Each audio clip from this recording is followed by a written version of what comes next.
Assalamualaikum warahmatullahi wabarakatuh. Saya atas nama Nur Hidayat, NIM 2019 51155, akan mempresentasikan tentang mikrobiologi industri. Pengertian mikrobiologi industri. Mikrobiologi industri adalah ilmu yang mempelajari pemanfaatan mikroorganisme dalam skala besar, dan biasanya dihasilkan dalam jumlah banyak dan bersifat komersial. Suatu proses produksi mikroorganisme dalam jumlah besar, kondisi terkendali dengan tujuan untuk menghasilkan produk yang mempunyai nilai ekonomi tinggi dan bermanfaat. Dilihat dari sudut industri, mikroorganisme merupakan pabrik zat kimia yang mampu melakukan perubahan yang dikehendaki. Mikroorganisme merombak bahan mentah menjadi suatu produk baru. Keuntungan mikroorganisme industri. Mikroba yang tumbuh dengan cepat, di mana dalam waktu 20-30 menit mikroba sudah dapat berkembang biak. Jadi di sini sangat cepat ya. Hanya 20-30 menit kita sudah bisa menggunakan mikrobanya. Tidak memerlukan lahan yang luas. Di sini juga simple, jadi tidak memerlukan banyak lahan, di tempat yang biasa saja bisa gitu. Tidak dipengaruhi iklim dan mudah dikendalikan. Nah, di sini juga jadi bisa kapan saja, tidak tergantung dengan iklim. Secara genetik, mikroba mudah dimodifikasi sesuai dengan kehendak. Ini juga jadi bisa diubah-ubah sesuai dengan keinginan. Mikroorganisme dapat tumbuh pada berbagai limbah yang memiliki nilai ekonomi rendah untuk diubah menjadi bahan dengan nilai ekonomi tinggi. Jadi di sini juga sangat menguntungkan karena yang jadinya murah jadi bisa mahal gitu, Mbak, kalau kita jual lagi.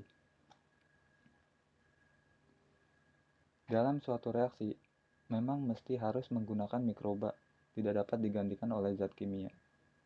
Jadi di sini memang mikroba peranannya sangat penting. Syarat mikroba sebagai bahan industri. Mempunyai produktivitas yang tinggi. Jadi di sini produktivitasnya itu harus tinggi dan bagus ya. Berupa biakan murni yang telah diketahui sifat-sifatnya. Untuk menjaga agar biakan tetap murni dalam proses, maka kondisi lingkungan harus dijaga steril, unggul pada kondisi fermentasi yang diberikan. Mikroba harus mampu menghasilkan perubahan-perubahan yang dikehendaki secara cepat dengan produksi yang tinggi. Stabil, tidak mudah mengalami perubahan atau mutasi akibat perubahan lingkungan. Tidak patogen bagi manusia maupun binatang. Beberapa mikroba penting yang berperan terhadap mikrobiologi industri. Jadi di sini kayak ada susu, itu mikroorganismenya Lactobacillus bulgarius. Dia golongan bakteri, produknya menghasilkan yogurt. Untuk mikroorganisme Streptococcus thermophilus, golongannya dia bakteri, produknya yogurt. Mikroorganisme Streptococcus lactis, dia juga bakteri, untuk menghasilkan mentega. Di sini ada Panicillium requiforti, dia itu golongan jamur, menghasilkan keju. Mikroorganisme Propionibacterium, dia golongan bakteri untuk menghasilkan keju Swiss. Lactobacillus casei, dia bakteri susu ayam. Kalau kedelai, Rhizopus oligosporus, jamur menghasilkan tempe. Ada juga Rhizopus stoloniferus, jamur menghasilkan tempe. Rhizopus oryzae, jamur menghasilkan tempe. Aspergillus oryzae, jamur menghasilkan kecap. Kacang tanah, Neurospora cytophylla, jenis jamur menghasilkan oncom. Beras, Saccharomyces cerevisiae, Endomyxis fibulagus, sama-sama jamur, dia menghasilkan tape ketan.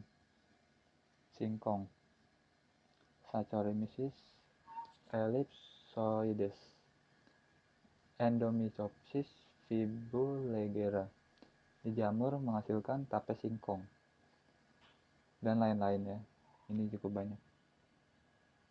Beberapa contoh mikrobiologi industri. Industri pangan. A. Fermentasi tempe. Rasa dan aroma kedelai berubah setelah proses fermentasi. Di samping itu, semakin meningkatkan nilai gizinya.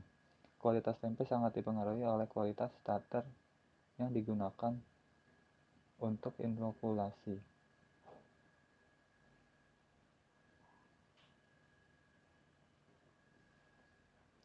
Program alur pembuatan fermentasi tempe. Ya, jadi di sini dari awalnya kedelai itu dicuci dulu dengan air bersih, perendaman. Itu ditambahkan air, direbus selama 30 menit. Pengukusan 15 menit. Penirisan. Lalu pencampuran ragi, tapioka, disangrai.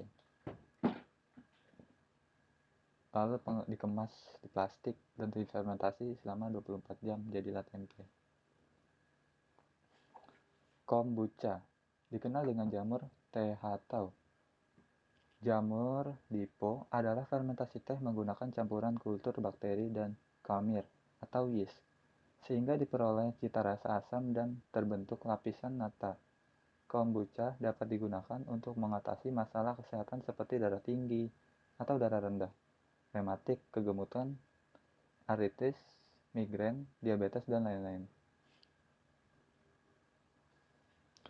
Kandungan asam glukonat pada kombucha mampu meningkatkan kekebalan tubuh dan mengeluarkan atau mengikat racun. Kandungan antimikroba kombucha dapat menghambat pertumbuhan bakteri, Shigella, Sonei, E. coli, dan Salmonella typhimurium. Diagram pembuatan kombucha bisa dilihat di sini. Awalnya dari teh hitam, diekstrak menggunakan pelarut air, didiamkan selama 15 menit, disaring. Ekstrak larutan teh, ditambahkan gula pasir sebanyak 10%, didinginkan sampai mencapai suhu ruangan. Larutan teh manis dimasukkan ke dalam wadah steril, ditambah kultur segar. Larutan teh manis dan kultur segar. Optimasi pembuatan kombucha terhadap waktu, kadar teh dan kadar starter. Uji optimasi berdasarkan A. Ketebalan nata, B. pH, C. Total asam.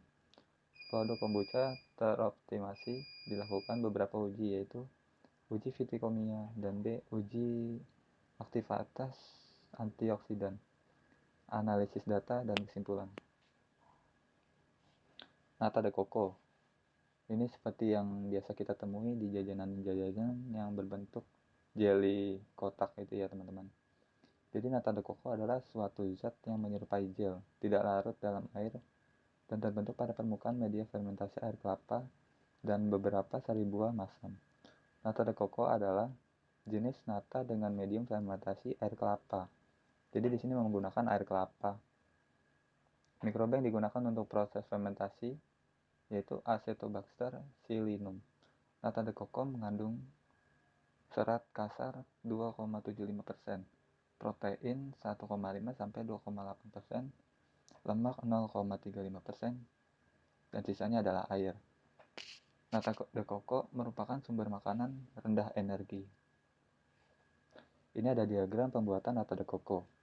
Diawali dari air kelapa 1 liter yang disaring, ditambahkan gula, dipanaskan, didinginkan, didelapkan, diletakkan dalam baki, ditaruh bakteri, lalu didiamkan atau diinkubasi selama 2 minggu. Lembaran natanya itu nanti selama 2 minggu itu nanti jadi lembaran nata, sudah mulai padat atau berbentuk gel agar gitu ya. Lalu dipotong-potong kotak-kotak seperti yang biasa kita temui, lalu dipanaskan. Jadi perlu dipanaskan. Ini ada juga yogurt. Yogurt adalah produk susu fermentasi berbentuk semi padat yang dihasilkan melalui fermentasi menggunakan bakteri asam laktat. Selama fermentasi akan terjadi perubahan tekstur flavor dan rasa yang khas. Yogurt mengandung nilai gizi yang lebih baik berbanding susu segar. Secara tradisional, yogurt dapat dibuat dengan menambahkan kultur starter campuran Lactobacillus bulgaricus dan Streptococcus thermophilus. Ini ada bagian pembuatan yogurt. Dia awalnya dari susu murni diencerkan dengan air hangat.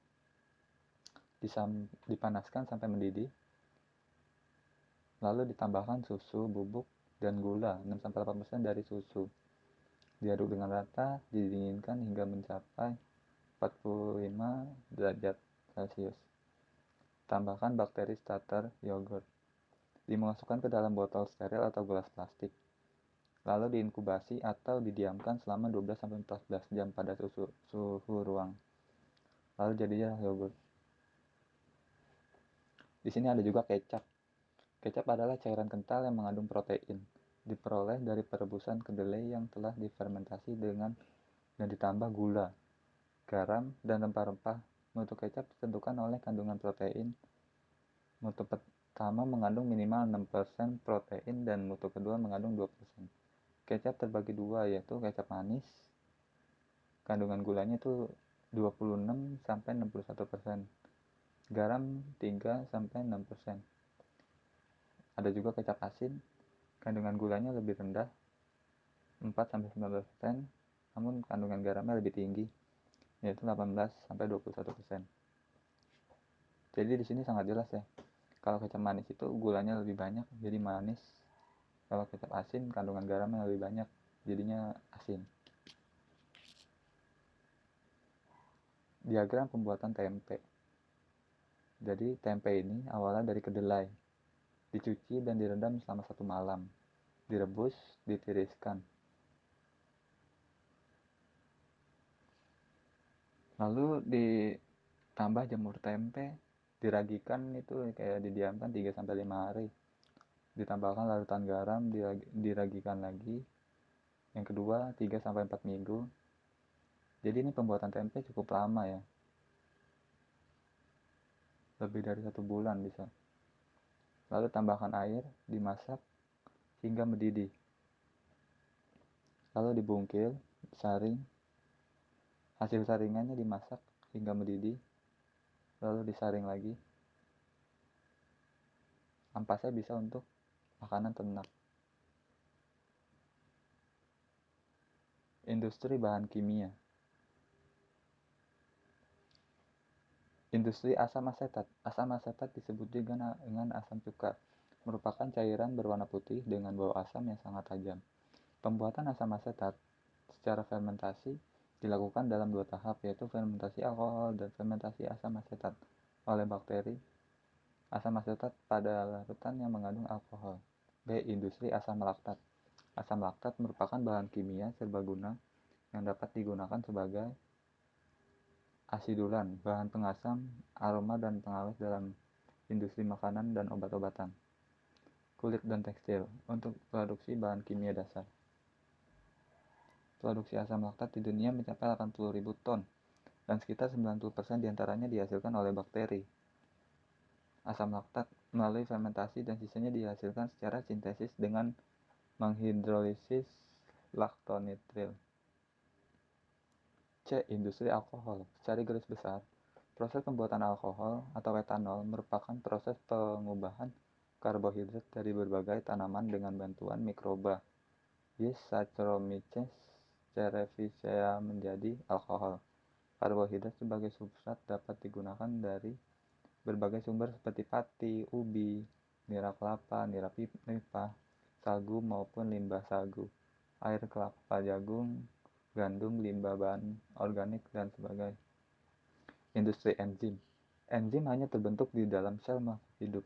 Enzim berfungsi sebagai katalisator beberapa reaksi kimia yang tidak dapat digantikan oleh bahan kimia sintetik. Teknologi enzim tidak diragukan lagi dapat menyumbangkan kepada penyelesaian terhadap sebagian masalah.